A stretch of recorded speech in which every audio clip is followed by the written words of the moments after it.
England and Aston Villa midfielder Lee Hendry is our guest tonight. Welcome along. You were once voted Aston Villa's young player of the season, weren't you? Many moons ago. And see, it seems like a long time ago. Time back that was.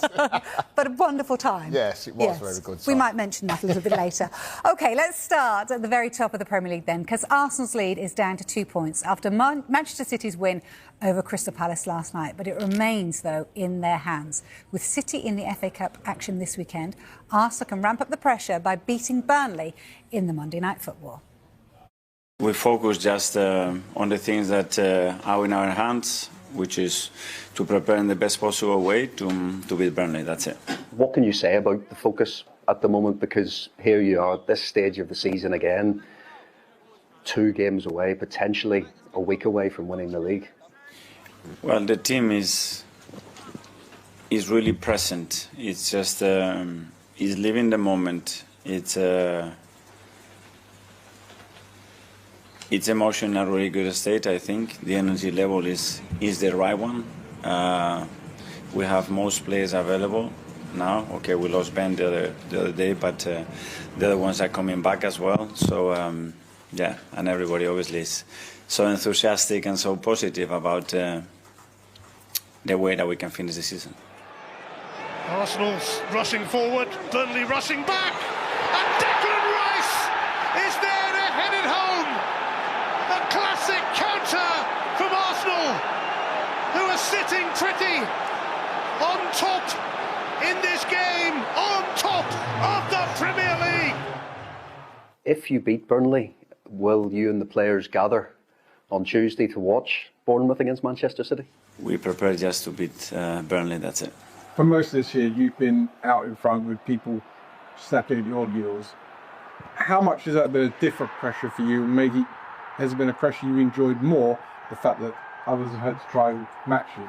The last few years they've been different. We think we've been in both positions is what it is. I think the fact that we've been at the top for a long time shows the level of consistency and how well the team is done to stay there in this league. But yeah, is where we are now.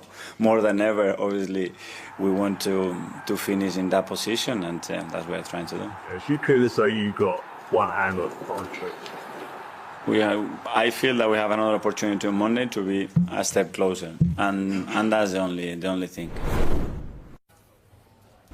Lee, is it my imagination, or does he just seem really happy at the moment, Mikel Arteta? He's doing a lot with a smile on his face, isn't he? With good reason. Yeah, I mean, you can understand why, can't you? I've been really impressed of late of them, to be quite honest. And I put that down to, I think they've had an awful lot of pressure that's surrounded the football club. You know, the fans have also had to deal with that and probably added a little bit more on the players, I might say, because of the negativity that surrounded the club for quite some time. So I can see why he's quite happy, because they're almost there, let's be quite honest. He doesn't want to say and he doesn't want to allude that we are in touching distance. He wants to get his job done. He's focusing on getting the result on Monday and taking it into that last game and putting the pressure on Manchester City. So he's got every right to be happy. Yeah, he certainly has. And he sort of highlights the point there that actually it could all come down to goal difference, couldn't it? As it did back in 2011.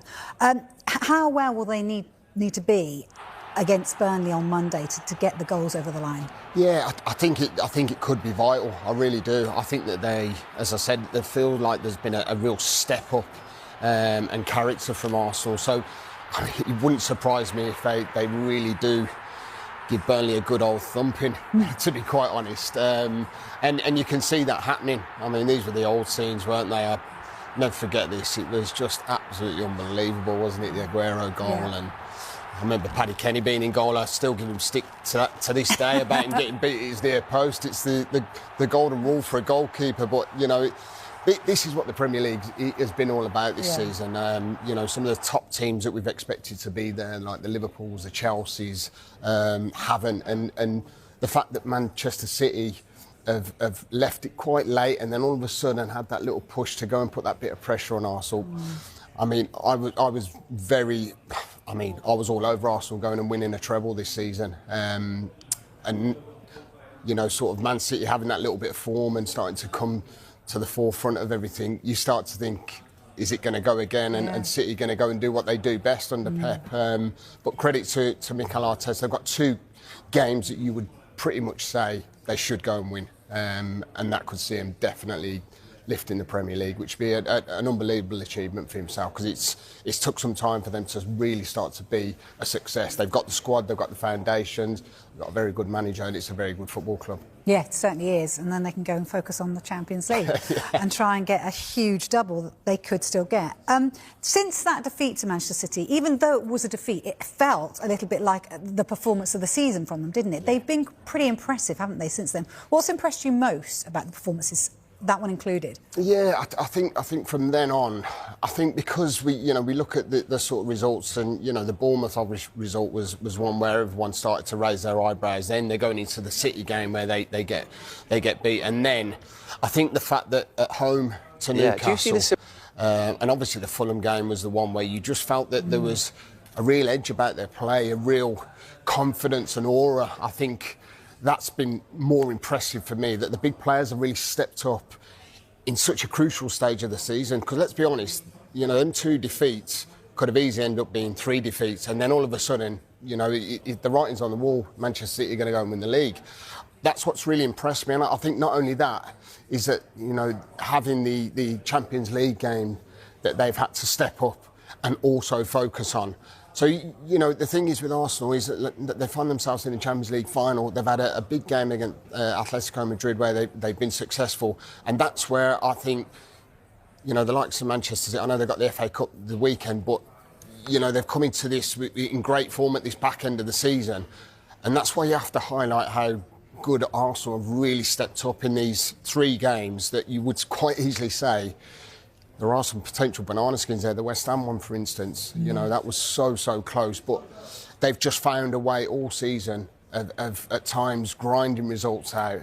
And obviously, that I just feel the confidence and the aura about them at this moment in time. I just don't see a way past them now at this crucial time. Yeah, they've almost got there, haven't they? Obviously, they do have concerns at right back, though. Ben White will miss the end of the season. Obviously, he's picked up this knee injury. So let's see how far away Jurrien Timber is from returning. There is a chance, but how big that chance is, I cannot tell you.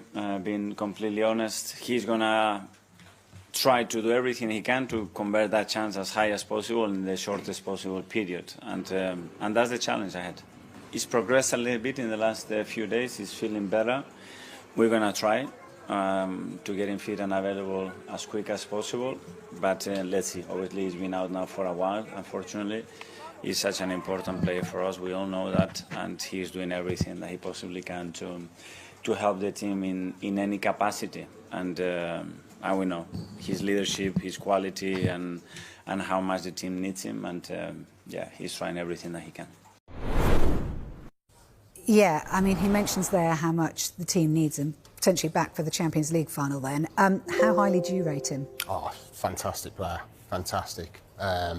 There's no doubt of that. I just think that, having him back, I mean, it'll be a massive relief to Mikel Arteta and Arsenal because of what he brings to the side. I think defensively, he can do his job when he's in that back line, but he can also get forward and he can also be a major problem. I've been impressed with the signing of bringing him in, and I know he's been a little bit stop-start for him since coming into the club, but when he's fit, he's definitely he's first on the team sheet, and that's why Ben White's really struggled to find a formula of getting himself into that right back spot. But super player, and I'm sure that they'll want him fit for that big occasion.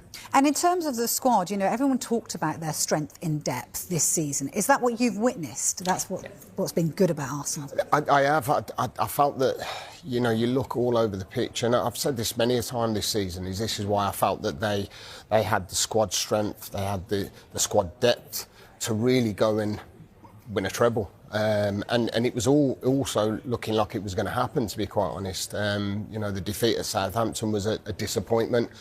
But I just think that, you look all across the pitch, they've got really like-for-like players that they can utilise. Gyökeres, I mean, he's come under a lot of criticism over the season, but you look at what goals he's contributed this season, it's a lot of goals he's scored. His first season, I think he's had a great season. His work ethic and the style that Arsenal play, lots of the times they've depended on Saka, they've depended on Martinelli. Trossard, I mean, he's stepped up. There's been so many players that have bought into what Mikel Arteta's brought to the football club, as in squad depth, because you can bring too many players in and you lose some of your players, whereas it just seems like everyone has stepped up to the plate for Mikel Arteta, and you have to give him credit. I thought that, you know, for me, over seasons going forward, this potentially could be an Arsenal winning side that could go on and really be amongst domination if they continue to do what they're doing, because I feel that he's just built something there. He's added squad depth, and all of a sudden you're looking around now, and obviously Manchester City did it time and time again. You know, the likes of Liverpool, I just feel like they're just edging away from them at the moment, and if he can get it right and win trophies this season, listen, I think that they've got every chance of going again because of what they've got. The potential they've got in that squad is absolutely magnificent. They could have two teams that could play in the Premier League. That's how much strength they've got in that squad. And they've got it in an integral part, which is in goal at the moment. How important has David Raya been for them this season? Magnificent. I mean, you think when you know, he was brought into the football club and there was all questions over, you know, at Ramsdale and how well he's done, and then you bring in David Raya and you think to yourself, I mean, going back to that, where there was a lot of question marks around that because of how Ramsdale did. But I mean, looking at it now, it's an absolute masterstroke because of the way that Mikel Arteta likes to play. He's almost like a centre half to a certain extent because he can play with his feet, and his save ratio is absolutely fantastic. I mean, the save he made against West Ham was outstanding, I must say, and sometimes that gets overshadowed, doesn't it, because of Arsenal being our fantastic goalkeeper that Mikel's witnessed. The recruitment's been good because they've realised that he fits the bill of how they want to play, the style they want to play. The long-term longevity that Mikel Arteta stamped on this club to take them forward is why I see the success if they can bring the right personnel in. Not that they need an awful lot now, but, you know, they might add to what they've got. They might get rid of a few that might just tweak the odd situation that might make them stronger. And that's where I think, you know, the building platform that they've had to do so, it's took a little bit of time, but I feel that Arsenal are just starting to get there, and I feel winning the trophy is going to be massive for them. That might just blossom this Arsenal squad and team to go and be a real success. The good thing is they're very attractive, aren't they, at the moment? For any player out there that's thinking, hang on a minute, I want a piece of that. So, if you could strengthen anywhere in that first 11, is there somewhere you think actually there and actually this player? Yeah, it's a real difficult one to sort of say, you know, identify an area where that you'd probably say that they're weak, really. And that's just because, you know, they've been so good, solid defensively. We touched on David Raya being fantastic, you know, between the posts. The midfield area strength, you know, Declan Rice, Mendy, I mean, the list goes on where you could just chop and change things there. And then you've got the likes of Havertz, who's come back from injury, who did brilliant last season. You know, brought Gyökeres in. I mean, do you look at that and say, well, could they bring someone like for Gyökeres? But was it Julian Alvarez, wasn't there? And that's where I think that's why, you know, Mikel, he kind of looks at times where he uses Gyökeres as that out-and-out, you know, sort of focal point for him. But at times they can play with that false nine, if you like, because they've got so much quality all around. And, I mean, I look at Saka this season and, you know, his numbers have been outstanding, goals and assists, and I don't feel like he's quite been at it this season. So, you know, you start to get him back up to scratch. I'm not saying he's had a bad season by any stretch, but, you know, he's had his injuries that he's had to contend with. But I just think that I don't think a lot needs disturbing and disrupting at the moment. I feel that they've got that nice blend. I think now it needs success, it needs silverware, and I think silverware comes, confidence comes, and then all of a sudden, you know, you might just tweak an area where you feel that they might just need... Well, at the moment, I don't think they do. I think defensively they're very good, and they score goals. I think all they need to do now is probably, for me, is that they've probably won games like 1-0, but they've kind of known how to sort of dig deep in games where the top teams have to do so. Sometimes it's not always pretty and you don't dominate the football. And I think that's where they're just finding that blend. But I do feel that it's just getting over the line at the moment. I really do. I felt that the Carabao Cup would have been massive for them to get that first bit of silverware that might have just given that kick on to go, right, we're Arsenal. This is us. This is what we're going to do. We're going to dominate a lot of these trophies that we're fighting for. So that's where I see Arsenal this season in particular. They've done brilliant with all the players that they brought in, utilised the squad. I just think it's all about silverware success that's going to give the fans, it's going to give the players, it's going to give all the staff so much confidence going into next season. Arguably, they have been one of the, if not the best team we've witnessed in Europe. Certainly, they won the phase, didn't they? The league phase. They're in the final. They've kept in step with Manchester City. They're top of the Premier League. Where do they rank for you in Europe at the moment? Are they top at the moment? Are they ahead of this one? Are they ahead of PSG? Where do they rank? Yeah, it's really difficult. I mean, it's difficult in the sense that you know you've just alluded to where and what they did in Europe on them build-up stage and league stages. It's phenomenal. That they went away and got results and did it in style, might I add to that. I think, to be quite honest, I think this is going to be their biggest test against PSG. I think they probably had the easier side of the sort of group rankings going into the final and probably the best passageway, I'd say, by a long stretch. That's what made me think that they've got every chance of getting to the final. The PSG game's going to be the one, but everybody's saying PSG or this, PSG or that. PSG are a good side, there's no doubt. You know, last season I've seen them, you know, absolutely perform to a standard that I've not seen a European club play like and play with a real intensity. I think it'll be really different, and this is where I'm sort of against some of these people that are saying PSG will wipe the floor with Arsenal. I don't think it's going to be like that. They've been beaten this season. Yeah, They've been proved. Yeah, exactly. And I think the way that, as I said, the way that Arteta sets up, I think he is a manager and a coach that will certainly disturb and disrupt PSG. They will not have it their own way. This won't be a walk in the park for them, what people are thinking, because of the way they've at times defended and managed games where they can counter-attack teams. And I think that will suit Arsenal better than PSG. Listen, PSG are a fabulous team. And yes, they're probably favourites to go and win the Champions League. But I think if I was to throw a team against them at this moment in time, it'd be Arsenal, because I feel that they've got the capabilities of defending, and I know that they've got a fierce sort of front area where they could certainly score goals against PSG, because they are very, very sort of vulnerable at the back, PSG, and that's where I think it might just suit Mikel Arteta. So that question that you're going with, I'm going round the circle a little bit, but I do feel it probably would depend on these two. I'd put the two that are in the final for me up there on a certain par, but PSG are probably a prettier watch, I would say, so in comparison to Arsenal. OK, just finally, they win this Premier League for you. You're kind of nodding towards that, you think? Yeah, I think so now, yeah. I think so. I think the game's coming up. I did change my mind a few weeks ago, but I think everybody did. But I just think that, with the games they've got coming up, I think at home to Burnley is a must. And I think that's where they'll blow Burnley away. And then I think Palace will have their eye on the Europa Conference League, because I think that's where they're at the moment. They can't go up and they can't go down. No, I would agree with that. OK. You can see Arsenal's... Yeah, do you see the similarities between what you faced back in the day? Because the song was Boring Arsenal, rightly or wrongly, and now this team are being accused of having a style issue. Do you think it's unfair? And what do you think of this current team? They're effective. They're hard to be. Sometimes I don't know, since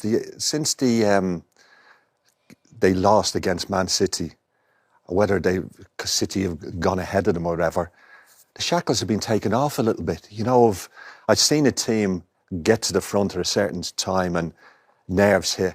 I didn't think they'd bottled it up to then. I haven't think they'd bottled it over the last few years. I think a great Man City side in general, Kevin De Bruyne and them, have come and beaten them.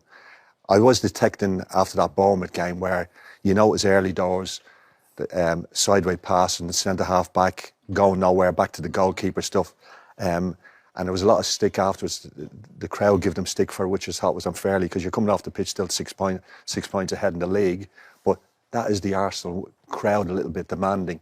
And it's... I wish sometimes they'd play with more freedom. They seemed to, against Fulham, they went out with a very positive way of, we had a job to do. Instead of Saka going at people, instead of, we have this new way of the ball is centre-back to centre-back, goes out to the right back, down to the winger, then it comes back and it goes back around and goes the other way. It was a more of a positive way when it went there that people took, you know, full-backs were asked the question. And that was very positive, and Arsenal got the job done in the first half on Saturday. Taking more risks. Yeah, and Gyökeres looked a more effective player. I seen him play for Coventry, and I came away thinking, first of all, the lad is a trier. He'll work hard for you. Is he the most technical? No, but he has a way, an effective way. And the last few games they've played to that, and he looks a lot better player for it. And what about Mikel and the job that he's doing? Obviously, this club have been very patient. He's been on a journey for 5-6 years, but I think Gary, the myth of he was on an edge to go. I thought that was rubbish. He was never anywhere near. It was going to be this project of. I think he's ruthless. I think he came in. The club needed an absolute shock to the system. He was the right one for that. The only negative was that first job has never done anything, only assistant. I think he thought he was going to get it after Arsenal. I think for one reason or the other he didn't, and I think that did him a favour because Unai came in and then he came in on the back of that, and I think that deep down did him a good favour, and I think he sussed out what needed to be done, and I think he was ruthless enough to do that. I think he's a great coach. I think he has a job there now that Guardiola and him are the most run a football club, a whole football club. And I think he's got, from a chief executive in Richard Garlick behind him, a structure that is so important for a football club, because if you have a bad structure off the pitch, I think you'll relate eventually onto the pitch. And Arsenal now have got a structure on and off the pitch without it. And in general, they've bought well in that way. And, you know, that's a big thing. And you're judged on the players in that way. And in general, the players that have come in for Arsenal have done well. Because this next few weeks is one of the most defining few weeks in Arsenal's history. Not won a league title for 22 years. 22 years. What did you say? Never won the Champions League. Arsenal Football Club, one of the greatest football clubs in our country. Unbelievable. Never won the Champions League. I mean, how big a period is this for the club, and will they do it? You know, I was asked months ago of which one could they, if they have to choose one, when it was all. And you said something there of, you know, I'd love them because the great Man United, the Chelsea, all these teams, and Arsenal are not a Champions League winner. Now you think to yourself, would you rather win the Champions League than just to tick that box of a great club like that? Yeah. I think they've a great chance of winning that because the final's over 90 minutes. I think the draws all the way through have been kind. Atletico Madrid, they weren't the Atletico Madrid of old in any way. I think the other side has been stacked up a lot. The league, they'll never have a better chance. And I'm not trying to be anyway daft or trying to be clever. It could turn out to... I thought around Christmas time we'd win the league by about 6 points. I think we've messed up. I think fear got into us. I think that when there was times that Man City had gone on the Saturday and we had the game on the Sunday, and that where you had the chance to go 9 points ahead, you thought, well, a draw, we'll get a draw and it's 7 points ahead. And that fear crept into it right from the start in that way. I think through us, we brought Man City back in it. I don't think they can believe they're back in it because of, I think they thought, no, this is gone. But they've already had a smell. After the Man City game, I was kind of talking to them afterwards, and when we were coming back looking at it, I felt what they felt was that they had to win all their games now, that they looked at our fixtures and we were going to win all the games. We couldn't, no disrespect to the teams we had to come up, but we should beat those teams. And looking at it, we were looking at it thinking, everything is a sticky game. I think the one to me was going to be even more stickier was the Bournemouth game away. Particularly, I think it's the lads' last game there, and the whole lot about it. After the cup final and that, I thought that was going to be a sticky one. I thought it was going to be a hard ask for them. And if they did win all the games, fair play to them. So Champions League or Premier League, if you could pick one? Yeah, I'm hoping you wouldn't say that. That's what I was trying to divert you off at the start. But I knew the great Gary had come back with me on that one. Do you know, I'd have to go because of the way it would look, I would say the league, because I think people would accuse us of bottling it. Yeah. And I think, Gary, that if we don't win it this year, we'll never have a better chance of winning it. When will we ever win it? Yeah, I agree with that as well. There was a big purpose in the summer of what do you want? Put this squad together. It's probably, and it's the best squad really, balance-wise. And if you're not going to do it with that squad, with the position you're in now, I fear when you'll ever do it. And I think as well, what Roy, what you were saying about you can build up to that. I'd rather win the league, and then the team, what he's trying to build, keep them together. You keep them together, and you go and try and do that. Add to it if they. But for Mikel and the players, that if they win the Champions League, they'll get a great amount of sort of glory, and it'll be an incredible achievement. But if they win the league, they'll be revered as people who could stand the test over a period of time. Yeah. And the endurance of winning the league. And I think Mikel's career will completely go like that by winning the league. There are managers who've won the Champions League who I think aren't thought as highly of if they won leagues in their own countries. And you know, you've won them. We've all won them. The best team always wins the league. You know, I've won many cups, but have we been the best team? In many ways, the draw has helped us through winning a lot of these. But the best team is and that group you've been with over 38 or 42 games or 40, and you've gone through little dips through the season and whatever, and you come through at that end. It's a great feeling together, without a doubt. Arsenal is poised to make history as the 2025 to 2026 season draws to a close. Mikel Arteta's team is a clear favourite to win the Premier League and snap their 22-year title drought with 79 points from 36 games and a better goal differential. On May 30th, they will play Paris Saint-Germain in the Champions League final, which would be their first league and European double since 2001-02. The main topic of conversation is Jurrien Timber's possible return. The versatile Dutchman has resumed training after missing weeks due to an ankle injury, and he may play in the last games or the UCL final. Timber's poise and adaptability at full-back or centre-back would significantly improve Arsenal's defence since Ben White is sidelined for the season. Nowadays, a lot of pundits think Arsenal will win the title. They have more than an 85% chance of winning the Premier League championship, according to supercomputer forecasts. Despite Manchester City's close pursuit, they have impressed with their consistency, depth, and momentum. The X factor that completes the historic double might be a fit Timber. North London has the audacity to dream. Is this finally their year? COYG, will PSG and City ruin the celebration, or will there be a double?